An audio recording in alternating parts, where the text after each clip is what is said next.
Alrighty, so we have the recording going. We have modules, we have modules 11 and 12. Where did I put module 11? Did I put it down? Where did I put it? There's 12. Oh, there it is. Dropped it on the floor. Alrighty. Alrighty. So here we go. Anti-seizure medications, withdrawal medications, those are the topics we will, in addition to the fact of multiple sclerosis, Parkinson's, and Alzheimer's. We'll talk about those medications as well this evening. And so I have a lot of talking to do, so I'm going to get started. Just kind of an overview. A seizure occurs when there's abnormal electrical activity in the brain. Seizures were also known at one point as convulsions, although that's kind of an antiquated term that's not used very often. But all seizures, unfortunately, one of the reasons why it's not used is not all seizures produce convulsive behavior, and you could tell in the grand mal type seizures there's this uncontrollable jerking and body movements and things like that, and basically in a nutshell, uncontrollable muscular or muscle contractions. Absence seizures, for example, are just maybe a brief period of staring. So that's one of the reasons why they're not actually referred to as convulsions anymore. There's also atonic seizures that are just a loss of muscular tone or strength. And the symptoms produced by the seizures are dependent on which part of the brain is experiencing the abnormal electrical activity. Seizures are predominantly and most often very short-lived, anywhere from 15 seconds to 15 minutes. However, there is a life-threatening condition, a type of seizure known as status epilepticus, in which the seizure just not doesn't stop at all. And in that case, of course, we're given a benzodiazepine, and that's something very important to know, not only in real life and practice, but on your test as well. The two most likely times that you'll give a benzo will be an extreme agitation, and then also status epilepticus or uncontrollable seizures. So we're talking about a couple of medications. Phenytoin or Dilantin is used to control certain types of seizures and to prevent seizures. It's a class of medications known as anticonvulsants. It works by muting the abnormal electrical activity in the brain. Certainly, you can get Dilantin levels. If your patient is a seizure, has a diagnosis of seizures, whatever type, and they're on a medication, they will never quit taking that medication. Certainly, you can imagine that anytime someone's taking medication for a seizure and you stop, you could cause very much paradoxical seizures that most often lead to status epilepticus. Phenobarbital is a class of barbiturates, hypnotics, anticonvulsants. It works by controlling, again, the electrical activity of the brain that occurs during a seizure. And certainly, these particular drugs should never, ever, ever be discontinued. None of these should, but particularly if they're barbiturates or any sort of a benzodiazepine, because they can cause very paradoxical responses. Levetiracetam or Keppra, it is also a prescription medication taken in conjunction, typically with other anti-seizure drugs. Sometimes the cocktail will kick in, just like in other disease processes that we have talked about. Keppra works by moderating the transmission of the nerve signals of the brain. Now, remember, the other ones we spoke about kind of calms them, kind of just controls them, but this one moderates them. So there's a little bit of a difference. And if your patient is having a difficult time on one medication, then sometimes they'll throw in Keppra as kind of a secondary source of moderating the brain activity. Lamotrigine or Lamictal, it is often used alone or with something like Keppra as well. It is also used to prevent very extreme mood swings in bipolar disorder in adults. It's available under the following brand names: Lamictal, Lamictal XR, Lamictal ODT. And so usually that's the kind that are dissolved under the tongue. And we'll talk a little bit about some of these profound side effects of these drugs. As you can well imagine, any drug, and particularly some of these drugs as well, are very unfriendly to your liver and to your kidneys. So we'll probably be touching on that as well this experience today. Gabapentin, not the first time you've heard that, Neurontin. It can also be used to control seizures and certainly pain, neuropathic pain like that comes with shingles, herpes, any form. It's an anti-convulsant, anti-epileptic. And remember, Neurontin is one of those drugs that if you do give it for restless leg, the neuropathic pain, one of the benefits is it's given at night because it does cause sleepiness, which is kind of an added bonus. Oxcarbazepine or trileptal is also one of the same class of drugs. It decreases the nerve impulses that cause seizure and pain. So a lot of times this drug is given for cancer pain. Let's see. It's used either alone or with other medications. It certainly must be given to people who are at least 4 years old. Tegretol is something my daughter was on Tegretol. My youngest daughter, she doesn't have seizures, but she does have mood disorders. And sometimes this is used for mood disorders, but this also is given in combination. And then there's a medication called Depakote. It's valproic acid. Certainly it can be given for seizures, but it's also given in the case of my daughter for the mood swings that and then the aggression and the agitation that sometimes accompany behavior disorders and things like that.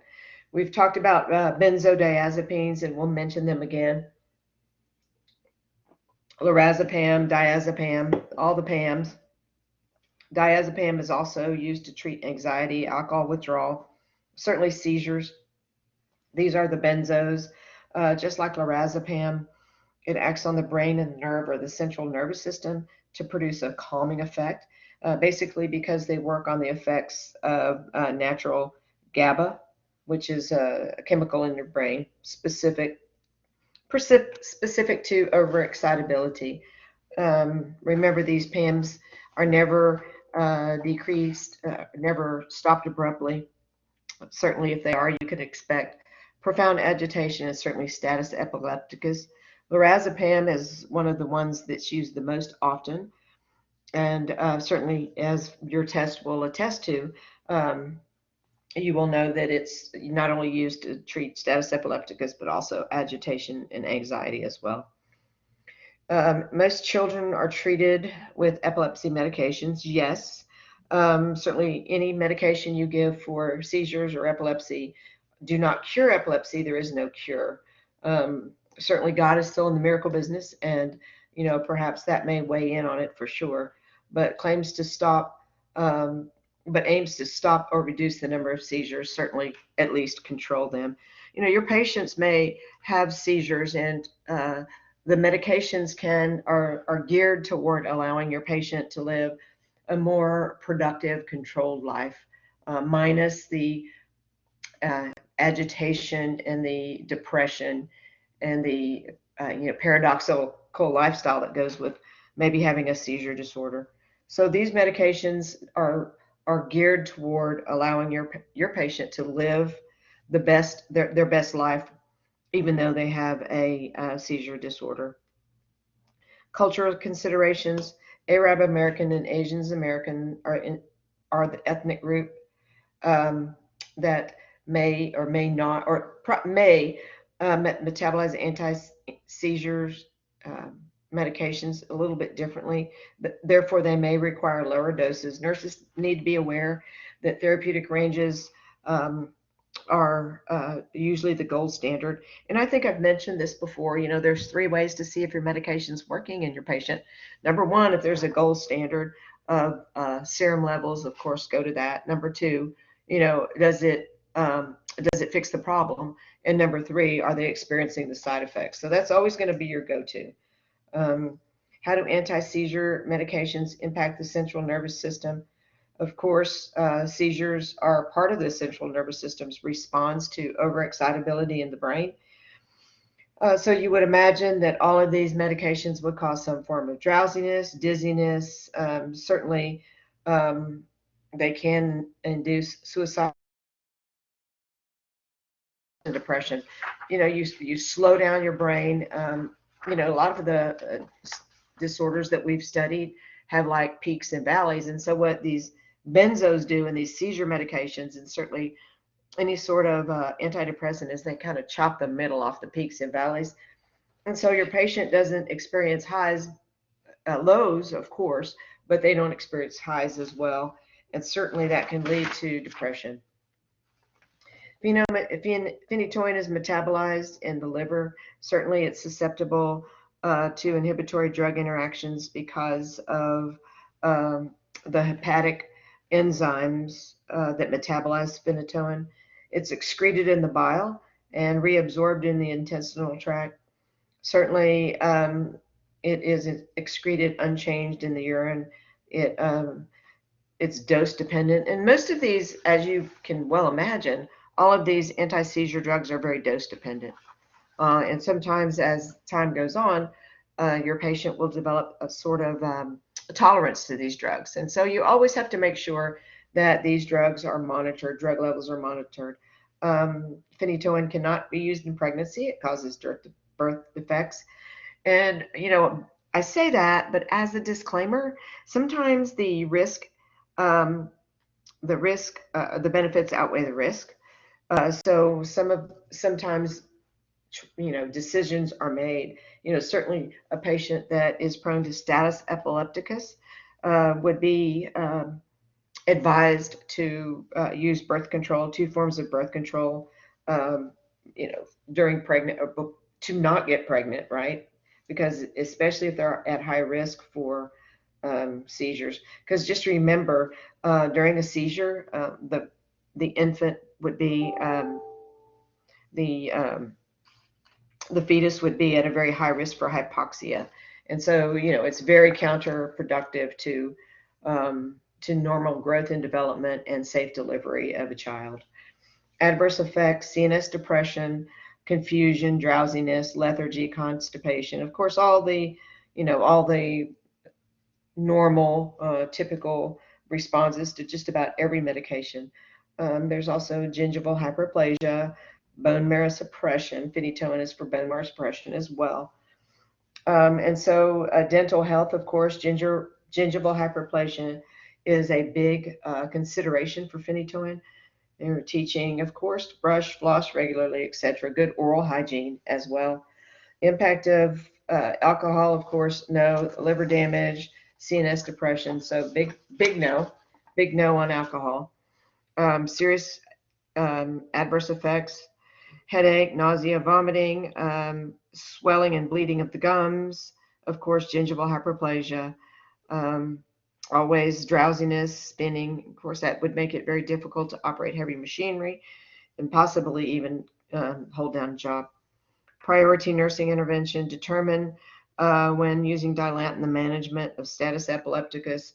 Certainly, neurotoxic effects can range from mild nystagmus, which is eye movement, to ataxia, which is falling down, slow speech, um, seizures. At toxic doses of phenytoin, you can actually cause seizures, tremors, nausea, etc.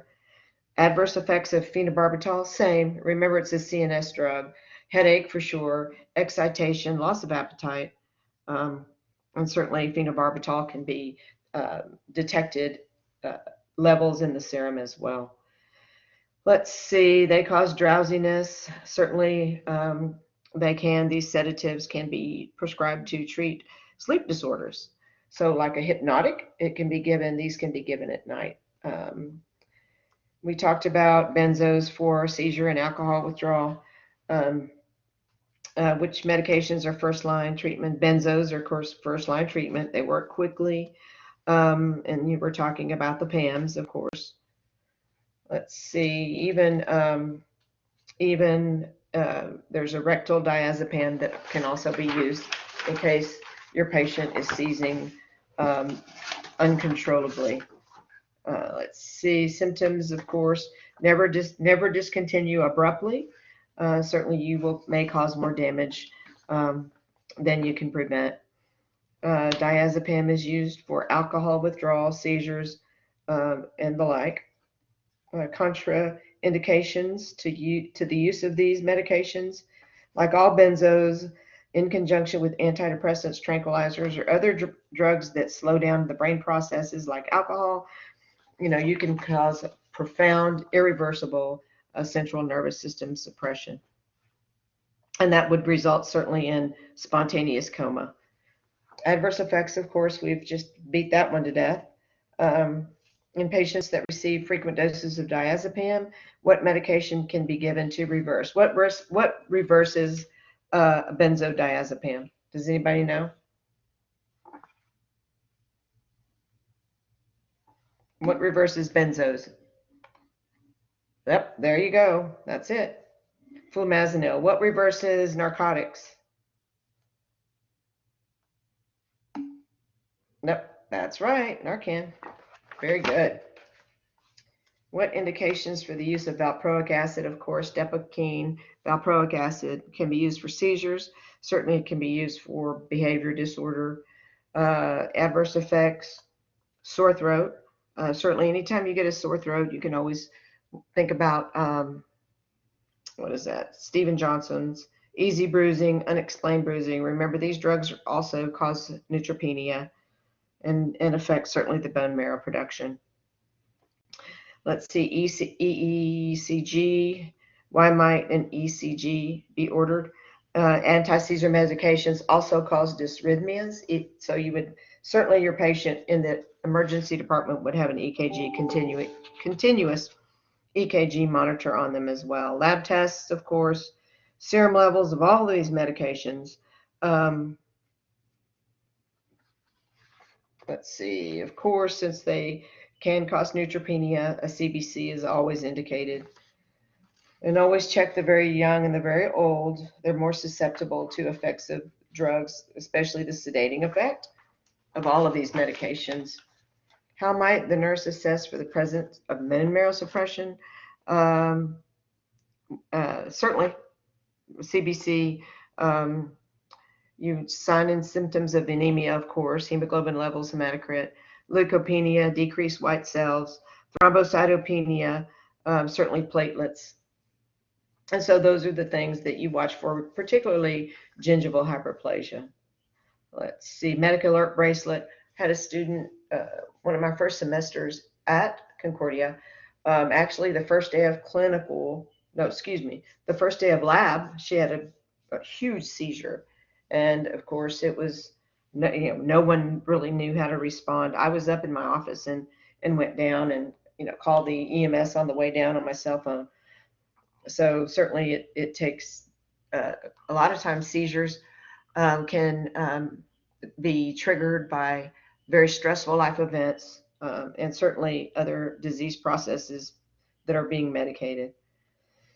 Anti-seizure medications, certainly seizure signs, blank stare, temporary confusion, uncontrolled jerking motions or movements, loss of consciousness, cognitive or emotional symptoms like fear, anxiety.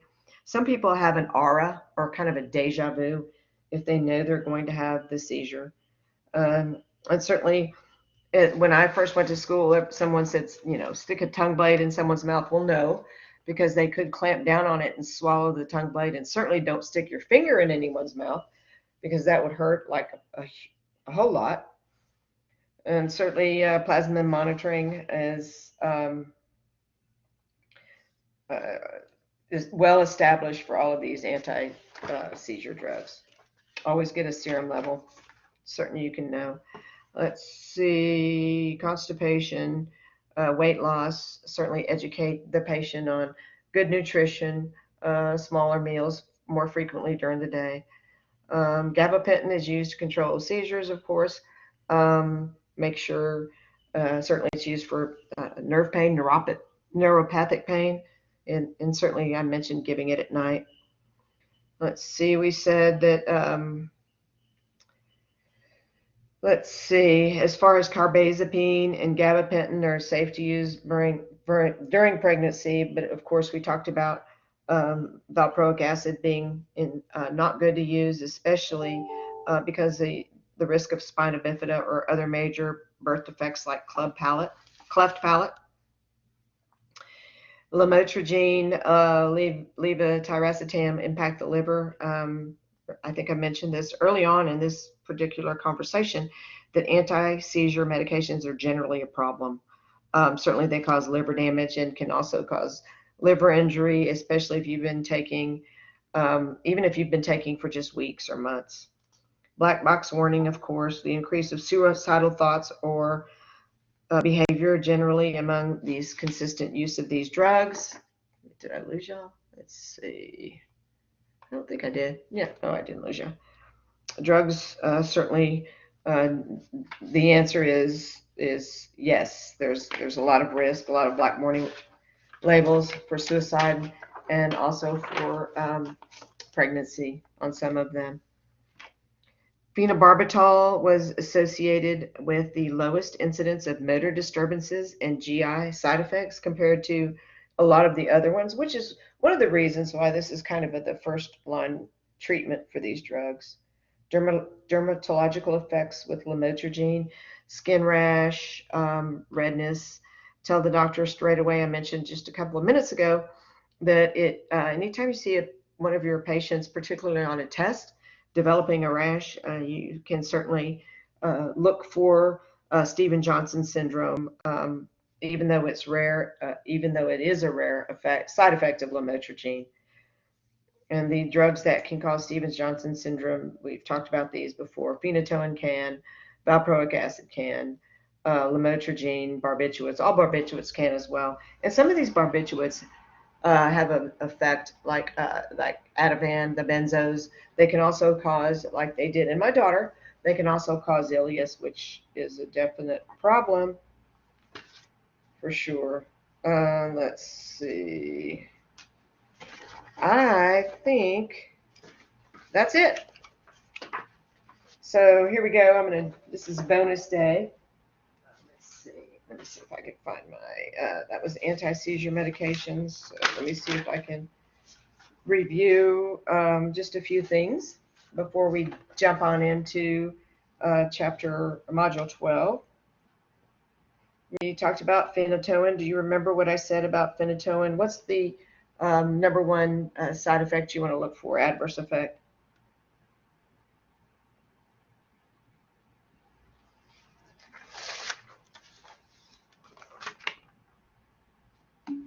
Yep, gingival hyperplasia. So what do we teach? Good what?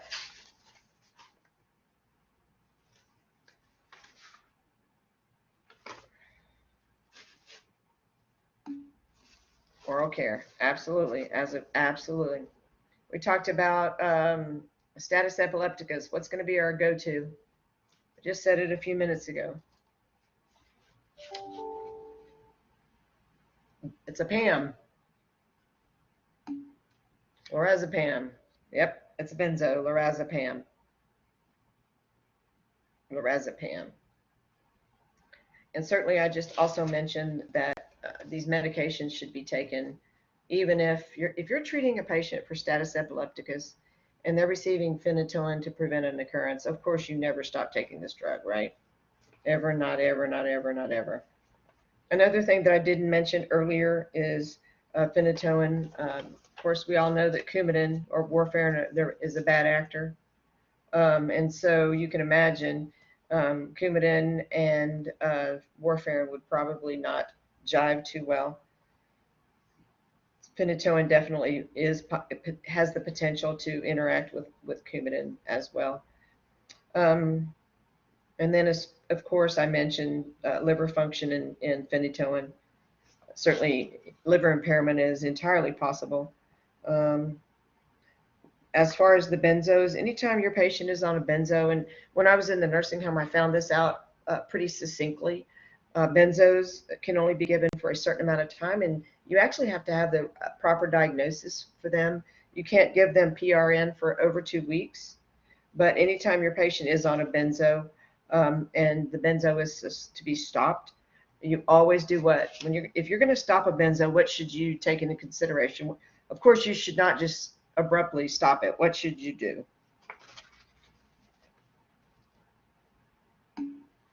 Taper. There you go. Absolutely. Absolutely. Gabapentin, of course. I spoke to drowsiness on several occasions, and carbamazepine, as far as bone marrow suppression, is certainly one for the books to watch out for. Um, And as far as phenytoin toxicity, respiratory depression is huge, and certainly, I think I mentioned from twitching to nystagmus to ataxia. So always watch phenytoin, particularly if your patient is toxic. And remember, there's always a go-to called activated charcoal. It can certainly draw some of the phenytoin out of your vasculature into the gut. So we've talked about alcoholism quite a bit during this semester. I know there's no connection to being in nursing school, but anyway, as far as chronic alcoholism, we went for the Wernicke's-Korsakoff, and in fact, a friend of mine called me this week, and her stepdaughter was in Wernicke's-Korsakoff, but she wasn't an alcoholic or didn't drink. And so I need to truly extend my definition of Wernicke-Korsakoff to you, because Wernicke's-Korsakoff is a profound, while it can be caused by alcohol and alcoholism, it's a profound deficiency of the B vitamins. And so what this stepdaughter, she had lap band surgery twice, and she was eating terribly. So the deficiency in the B vitamins caused her to go into Wernicke's-Korsakoff syndrome. But the unfortunate part is, while Wernicke's-Korsakoff is reversible, Korsakoff syndrome is not. And so her deficiency got so bad that it escalated to Korsakoff syndrome, and now it's irreversible, and she can't wake up. So that was free of charge. That won't be on your test, but you may hear about it either on your NCLEX and or in your critical care course. Let's see, newly diagnosed partial seizure disorders. We talked about that. Certainly combination therapy is often prescribed. And, even if your patients are accurately diagnosed with seizures, sometimes they're very difficult to find the effective drug. Sometimes it may take some trial and error with a combination. If one doesn't do, you might add another one and then maybe take away the first one. So, seizure disorders are very, very, very challenging to diagnose, get past the diagnostic criteria to the therapeutic levels that will keep those seizures in control. And always, if your patient is coming in and maybe they've had a change in seizure activity, which is sometimes usually the case, the first thing you want to do is get a serum level. Phenobarbital, as far as being an adjunct, it can be given to valproic acid as well. I mentioned that earlier, that phenobarbital could be a starting place because it has the lowest profile of adverse effects.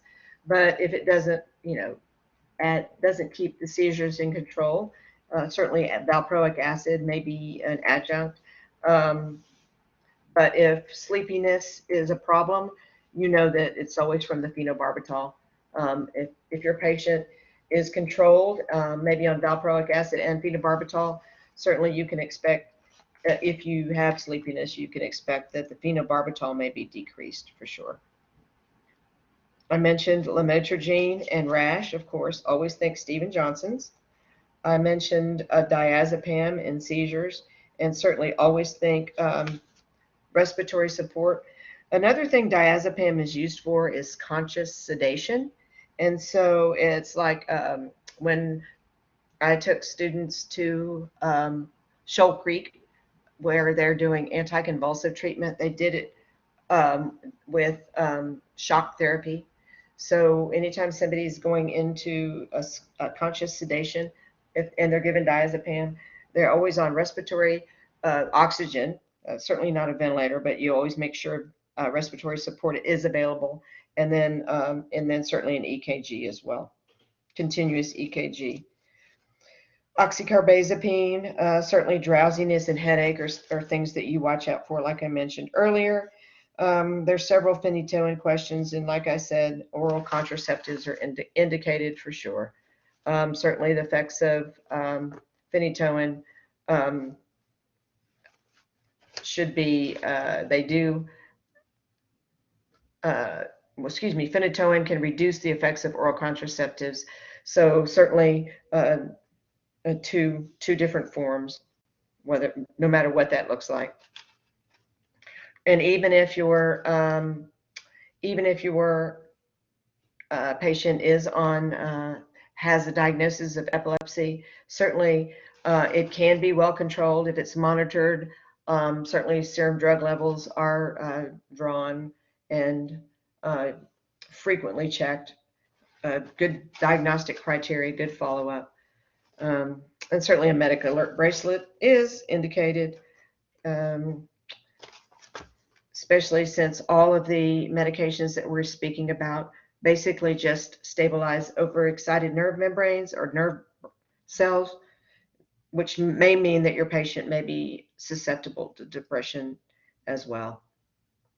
One of the major indications for using two anti-epileptic drugs, particularly in children, and it's some children grow out of the precarious spot of needing two medications because sometimes they can develop drug resistance epilepsy or breakthrough seizures. So to minimize the breakthrough seizures or the drug resistance to this situation, certainly they can be started on two. Anytime you're doing a drug level, a serum level, which is the gold standard, by the way, is to evaluate whether your therapeutic range is reached. I mentioned this earlier, but phenytoin has effects on warfarin, oral contraceptives, and I didn't mention this one earlier, but steroids as well. Steroids are another class of medication. Glucocorticoids, prednisone, are another class of medication that have a lot of drug-to-drug interactions. So you can imagine that that phenytoin would be right up there with prednisone, oral contraceptives, and warfarin. Like any other drug, if we give phenytoin IV, we always dilute it, and it's certainly injected slowly. We don't want to.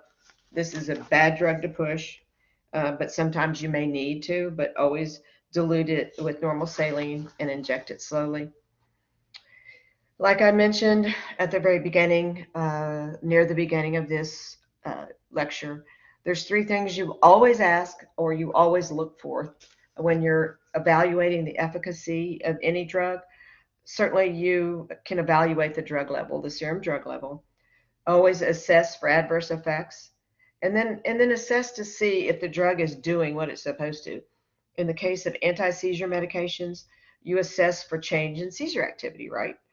So, say for instance, they're on a medication for seizure disorder, and there's a recent change in medication. Those are the three things you look for. What is the serum level? Or do they have any adverse effects? And has their seizure symptoms or activity, has there been a shift in their seizure activity? So now we will move along to module 12. And that was the preceding 5 or 7 minutes or so was kind of a mini exam review. So does anybody have any questions about that while I take a break and take a sip of my immunity aid, which I got at HEB?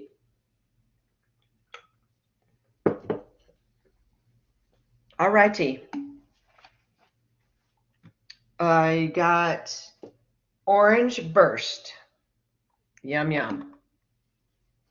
Yeah, it's really good. It has echinacea, zinc, vitamin C, D3, and naturally flavored like orange.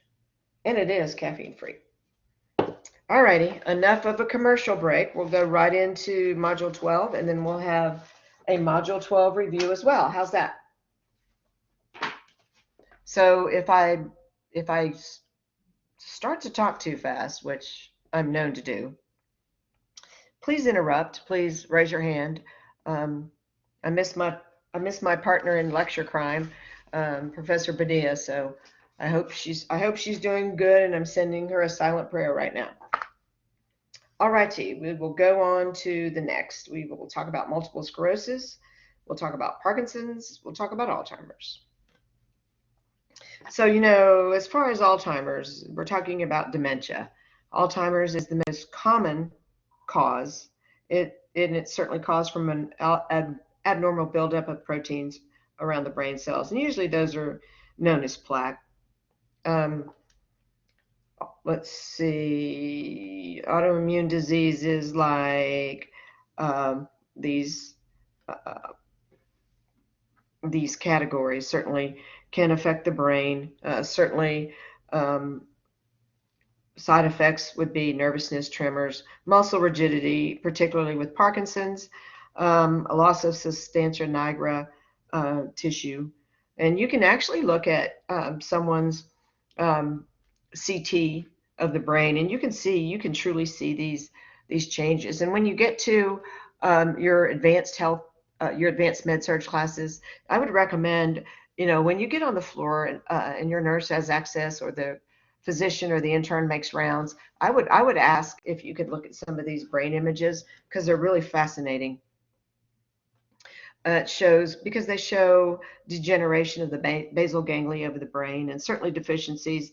If you do a serum studies, there's no there's a deficiency of dopamine, and certainly all of that leads to lack of speech utility. Certainly, as in Parkinson's, postural abnormalities of gait, and all that sort of stuff. So onward we go. Interferon, beta interferon, sometimes known as interferon beta, is given a medication given for multiple sclerosis. It may cause unrelieved itching. Remember this. Um, uh, Interferon may cause unrelieved itching when it's given to your multiple sclerosis patients. Benadryl will definitely, it's a go-to to reduce the itching and the redness. And most of the ones that we're talking about now are those that are given IM.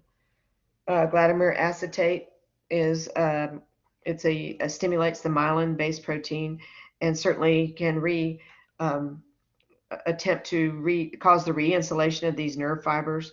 And certainly that's what you see with multiple sclerosis as well. Um, it reduces Glatiramer acetate reduces relapse frequency over time. And certainly this particular drug is given sub-Q. And remember, when you're given drugs sub-Q, rotate the sites, always look for tissue damage. And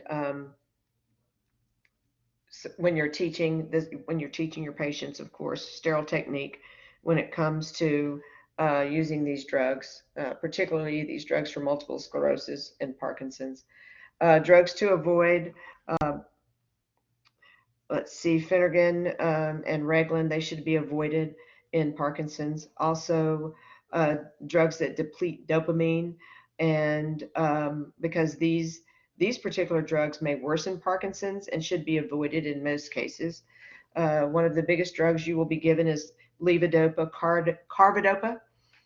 The carbidopa part of the levodopa carbidopa to give in Parkinson's doesn't cross the blood-brain barrier. So for that reason, carbidopa is added to levodopa, because when it's added to levodopa, it prevents the breakdown of levodopa so it can cross the blood-brain barrier, if that makes any sense. And we'll talk about that also in a little bit, especially when it comes to your mini exam review. Parkinson's disease and thrombocytopenia is often the case when you're looking at long-term levodopa. Movement disorders, dizziness is common as well. You can also, as dopamine levels decline, this particular drug, levodopa, carbidopa, or cinnamon, is actually not cinnamon. Cinnamate is actually the name of the drug the name of the trade name of the drug combination.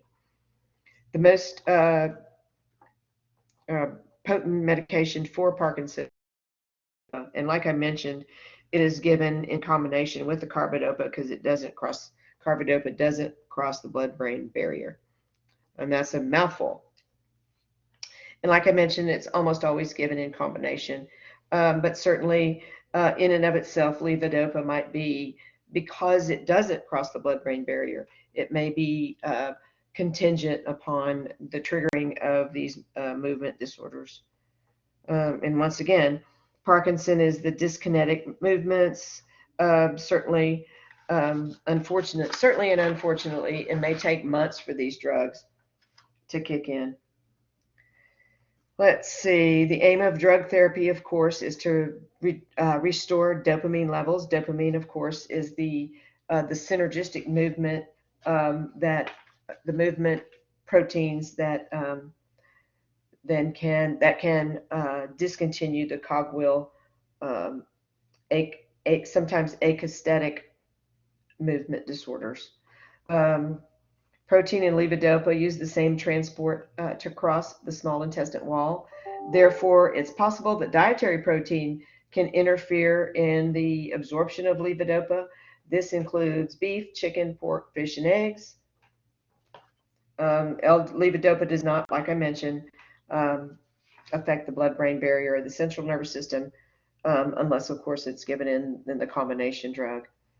Mirapex is also a dopamine agonist that's used to treat Parkinson's disease and restless leg syndrome. Mirapex, when I was in the nursing home, Mirapex was used extensively. A lot of the first side effects or symptoms of Parkinson's will be this profound restless leg syndrome. And so Mirapex is something that you may, if you work in long-term care or in maybe a geriatric nurse practitioner, you may be prescribing this for many of your patients. An interesting, uh, kind of an interesting side note on Mirapex is if you give it with iron, it can boost the dopamine absorption. And so I always thought that was really interesting, which is why sometimes you see people who are iron deficient can can sometimes have some of these restless um, symptoms as well. Recrip is one of the most widely used drugs for restless leg syndrome. It can also improve sleep as you stop or decrease the urge to move the legs in the evening. Of course, my mom had restless leg syndrome, and I can remember her describing it as very, very, very upsetting, very uncomfortable. If you can imagine that your legs just move on their own, that would probably be very disconcerting. At least it was very upsetting to her for sure. And how these drugs work is they just help to restore the natural balance of dopamine in the brain, which of course is a good thing. Alzheimer's medications to know. Certainly, Alzheimer's is a degenerative disease. A friend of mine that I work with now, her mother-in-law was put in the hospital. She just started kind of falling down, and within 3 weeks, she was in full-blown Alzheimer's, and it was certainly upsetting, as you can well imagine. Another interesting effect about these drugs is they also cause profound bradycardia. So cholinesterase inhibitors, which is what you give for these Alzheimer patients, they always check for bradycardia as well. Diazepam or Aricept is something that you give that can improve memory. Unfortunately, um, this disease is not reversible. Patients, when I was in the nursing home, I went to dementia training, And one of the reasons why children, when they come to see their older children, adult children, come to see their parents, they don't the parents don't recognize the children because in Alzheimer's they lose their memory from the top down, and they remember their children as young, and they don't recognize them as being similar or what seems to be similar to their age. Um, let's see, sometimes if your patient has Alzheimer's, the best thing to do if you're for your patient is to get a caregiver. Certainly a medication box wouldn't work because they may not know what day it is. So a medication can be given by a caretaker, sometimes home health, sometimes the spouse, sometimes the neighbor. Aricept, of course, can cause GI upset, liver toxicity. So always make sure you get liver panels when your patient is started on Aricept. Like everything else that hates your liver and your kidneys, Exelon is also another cholinesterase inhibitor. Exelon should be taken with meals and in divided doses. Excuse me. Usually it's given twice a day. It works for all stages of Alzheimer's disease, and it relieves the symptoms, but unfortunately doesn't stop or reverse the progression. And it's Alzheimer's is just an unfortunate disease where people just don't recognize their family anymore. And it's my mom had a little touch of it before she died, but she played it off extremely well. But in the nursing home, it's very sad, certainly very disenchanting to see your loved one and they don't know you, and it's heartbreaking.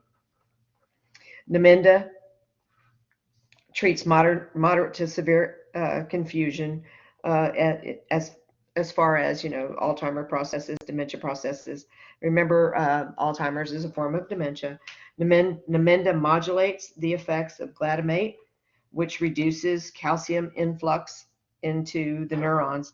Now, calcium, if you remember from what, patho, calcium is a universal messenger of extracurricular signals to a variety of cells, certainly your heart, right? And it helps regulate several neuronal functions, such as all of the neurotransmitters. So you could imagine that you might get an EKG anytime your patient's on any of these medications. Certainly create a safe environment. Um, and sometimes these behavior therapies are just really hard to diagnose, unfortunately.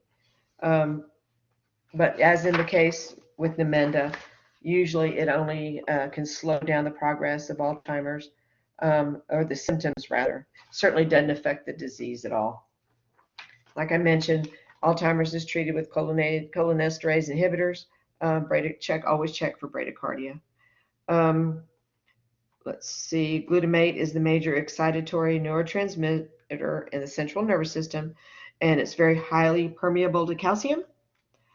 So since calcium is always involved in the long-term processes like memory, always one of the things you can expect to check for is a calcium level as well. So what are interferons? Low molecular weight proteins. Certainly, they do not kill viruses, but certainly they can prevent them from affecting additional healthy cells. How do they manage MS? It's through an autoimmune response, chronic inflammation, or chronic inflammatory diseases involving the degeneration of the myelin. These beta interferons um, can actually affect the way because the myelin becomes desheathed, the coverings of the myelin become uh, they actually kind of disintegrate because of the effects of the inflammatory response, and so these interferons actually um, interfere with the inflammatory process of this demyelinization um, activity. Um, Certainly, they're released in an immune response. Interferons are actually released in your body naturally, and so interferon would just boost um, the release of of the beta interferons and certainly help reduce inflammation. Um, treatment or relapse, treatment by interferons certainly can slow or prevent relapse. Unfortunately, or fortunately, early treatment is the key to maintaining as good of a quality of life as can be possible. Certainly, you can never, these drugs do not cause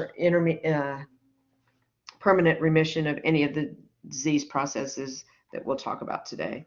Are interferons safe in pregnancy?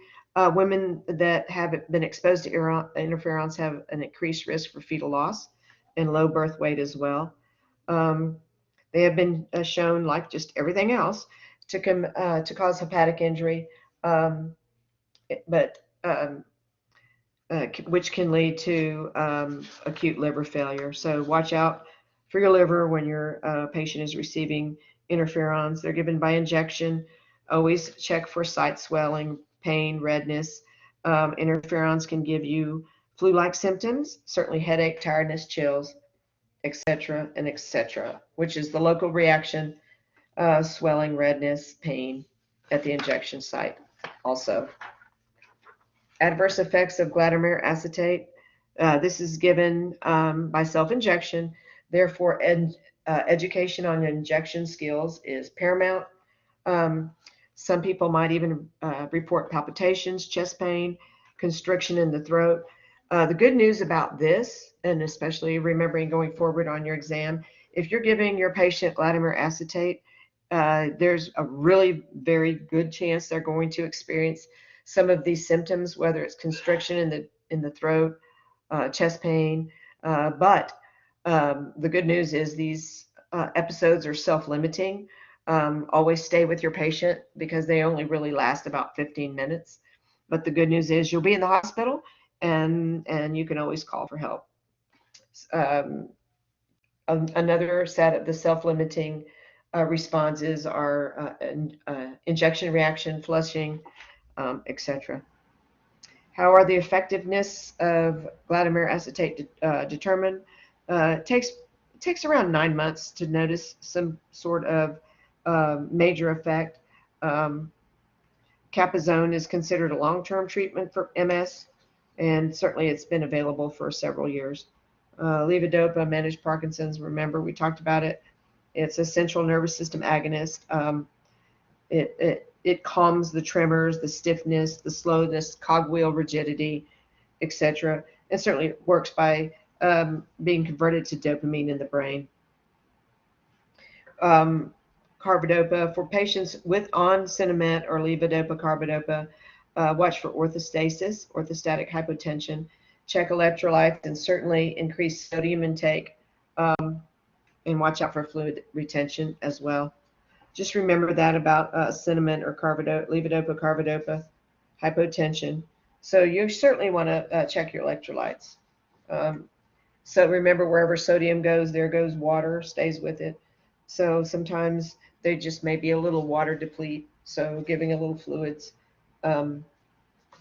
may correct that for sure.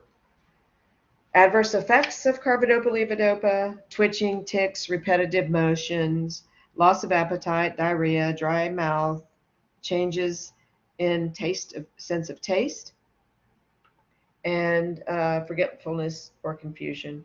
Adverse effects, tics, uncontrolled head movements, all those must be reported because a decrease in dosage just may be the magic ticket. Drug holiday, I'm sure this is going to come in handy in your next exam. Drug holiday is a planned period of time that stops. I think this was on the Pharm 1 too as well. Doctor may recommend a drug holiday to help maintain sensitivity to the drug. Sometimes it's used, say, for instance, in a nitro, if you're planning on doing, maybe a weekend getaway with the significant other. But a drug holiday is just not taking it for just 2 or 3 days, maybe a long weekend, just so, particularly in these cases, to maintain sensitivity of the drug to reduce possible adverse effects. Like I said, it's indicated from a few days to upwards to a year in these sorts of drugs, not nitro for sure. Let's see, we talked about efficacy of drugs. Is it working? Are the side effects in full gear, or are the intended effects taking place? Essential components of treating with carbidopa, levodopa. Take it as directed, of course. This and all drugs, take as directed. Do not crush, chew, divide. Um, Symptoms like what do you report to the doctor? Muscle rigidity, fever. Anytime that something happens and you have a rash, you have unexplained fever, rigid muscles, those are huge red flags to report to the doctor. And remember, I talked about carbidopa and how it doesn't cross the blood-brain barrier. So you need levodopa to tag it along with it. What you want, the end result, of course, is making sure that you have adequate amounts of dopamine. What vitamins interfere with carbidopa, levodopa, B6? Therefore, it's possible that dietary protein can interfere. I talked about this earlier: beef, chicken, fish, and eggs. Symptom management, ropenolol or Requip. It's a non-ergonin drug, dopaminic drug. It's also used to treat restless leg. Talked about that as well. How does the use of dopaminic antagonists contribute to compulsive activities like gambling? A lot of these, when these people lose the inhibitory muscle control, they go to the compulsive things. Certainly compulsive buying, eating binge, hypersexuality. Certainly there's many research studies on that as well. Diazepam, as far as treating dementia, confusion. Patients in early dementia may have trouble learning new skills. So what are their other options? Certainly a lot of these patients that go to memory care units, particularly if the disease is noted in the early stages, most patients have what they call a 100-day stay on Medicare to get them into Medicaid efficient. So a lot of these patients are put in long-term care facilities to kind of learn to navigate through occupational therapy, maybe in physical therapy, some maneuvers to help them get out of bed, to initiate the walking process. Because like in Parkinson's, once your patient can start walking, the problems are not as bad. It's just the initiation of the walking cycle that is the most problematic. Adverse effects, we talked about these: Aricept, nausea, diarrhea, very common, acute kidney injury, as well as nephrotoxicity in Aricept as well. Okay, so does anybody have any questions about that? And now we are actually going to do our mini review of module 12. All right, is anybody ready? Is everybody ready? Are there any questions? Let's see. Looking at my magic ball, my magic 8 ball. Module 12, yes, module 12. So we talked about Parkinson's, carbidopa, levodopa, carbidopa, right? If, and I think I'd mentioned this for sure, if your patient is begin to have uncontrolled head movements on this medication, what's the first thing you think you might do? If they're on this drug and they seem to be doing okay, and then all of a sudden they develop tics, what might you do? What would you expect?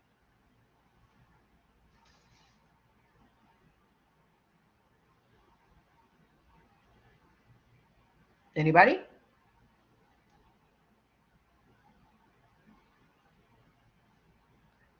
So like toxicity, yeah, you might accept, very good. So they might be getting toxic. So certainly you could check the serum levels, but what you'll probably find, particularly if they've just been diagnosed and they just recently seem up on and off, lower, absolutely, you might be lowering the dose of that medication for sure.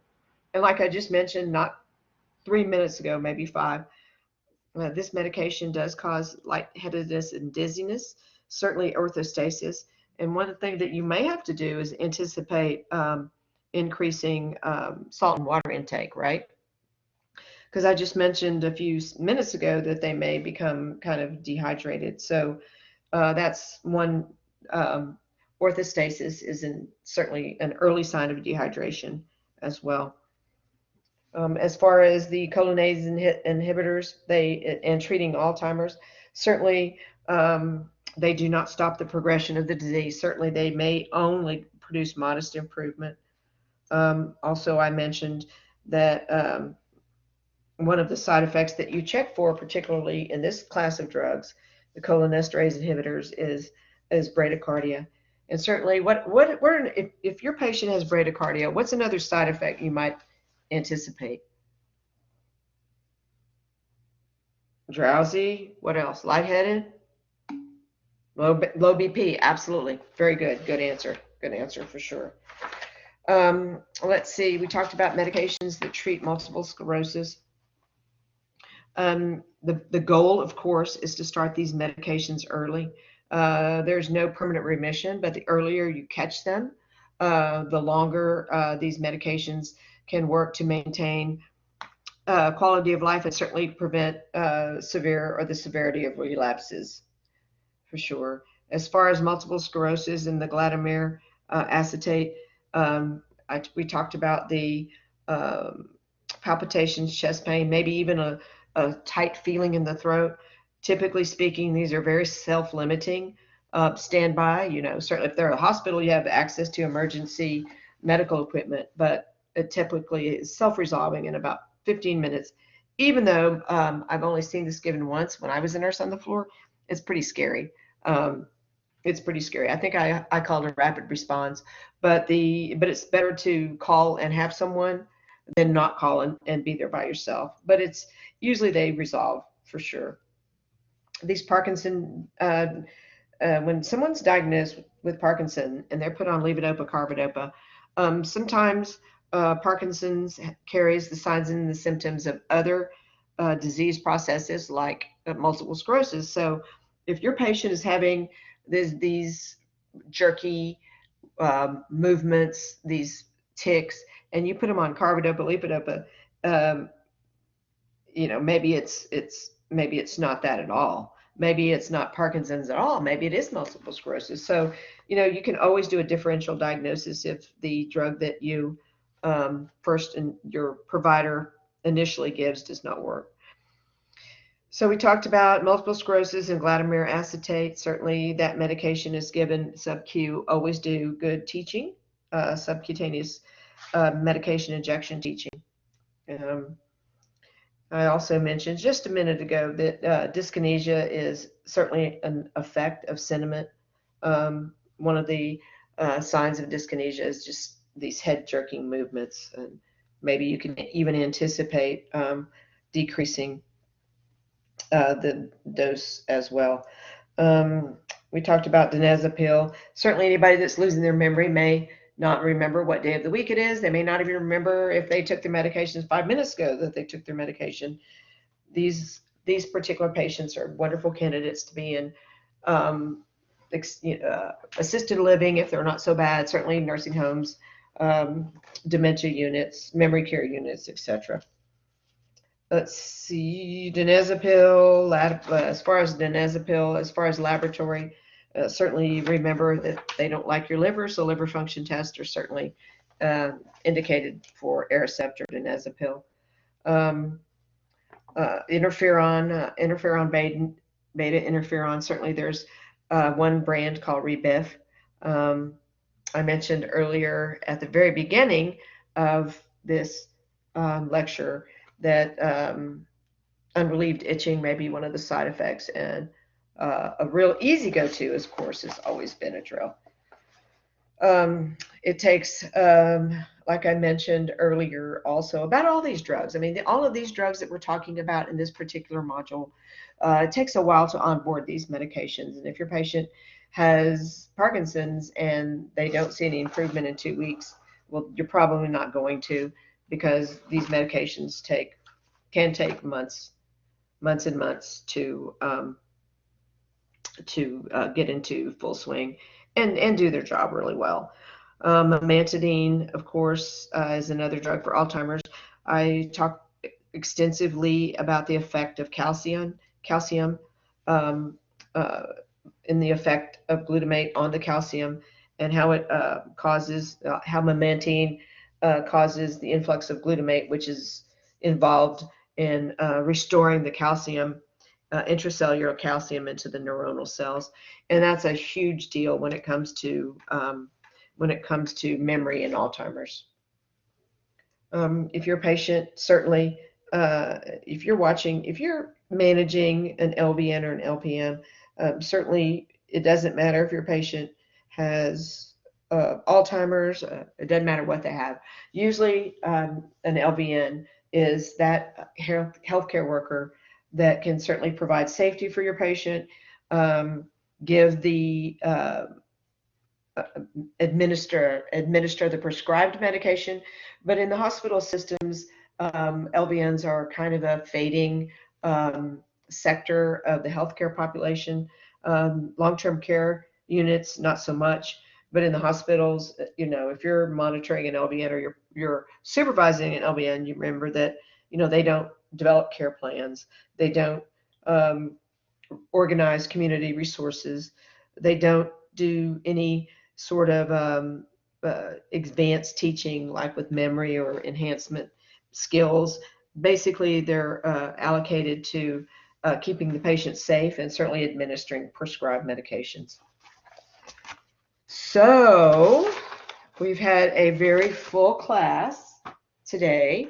We've covered 2 modules, 11 and 12, and we've also done a good bit of your exam review. So, does anybody have any questions?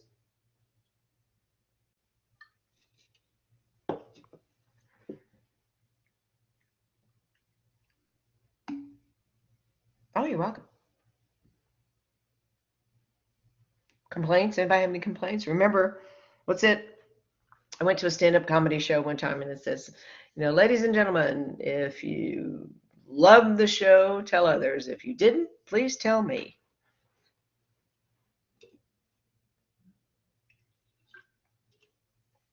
Anybody else?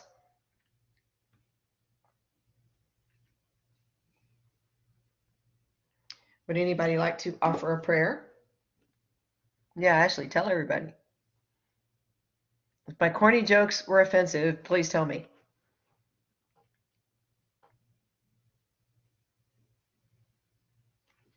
Would anybody like to do a prayer?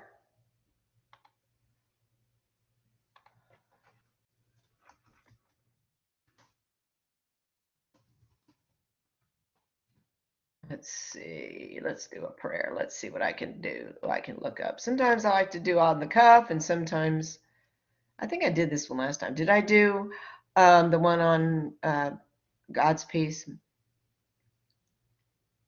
Did I do that? It's a prayer of Saint Francis. Did I do that last week? I can't remember. I've slept since then. I did it. Okay. Does anybody want to say it? Does anybody want to say a prayer?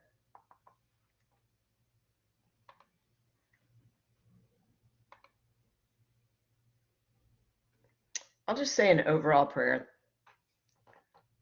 I pray today for peace for Professor Padilla and her friend struggling to navigate the loss of somebody very special in their lives. I pray today for all those who are struggling, whether it's through loss of anything, job, friend, identity, all of those who are experiencing hopelessness, suffering with illness. I pray peace for all of you so that you will all navigate the remainder of this program so that all of those who are waiting for you suffering, that you will be available to them to ease and comfort all those that are in your path. We look to you, Lord, for strength for each day. We look to you for the comfort of just knowing that you're there and we're never alone. We pray for all of our friends who are going through Ramadan, um, all of our friends who are going through Lent. We pray for certainly our friends in Ukraine. We pray for our university community. We pray for the communities we live in and all of our families. And certainly we pray for world peace, which is certainly at times like now seem almost unavailable. But we always trust, we go forward in hope and faith in the name of our precious um, Jesus Christ. Amen.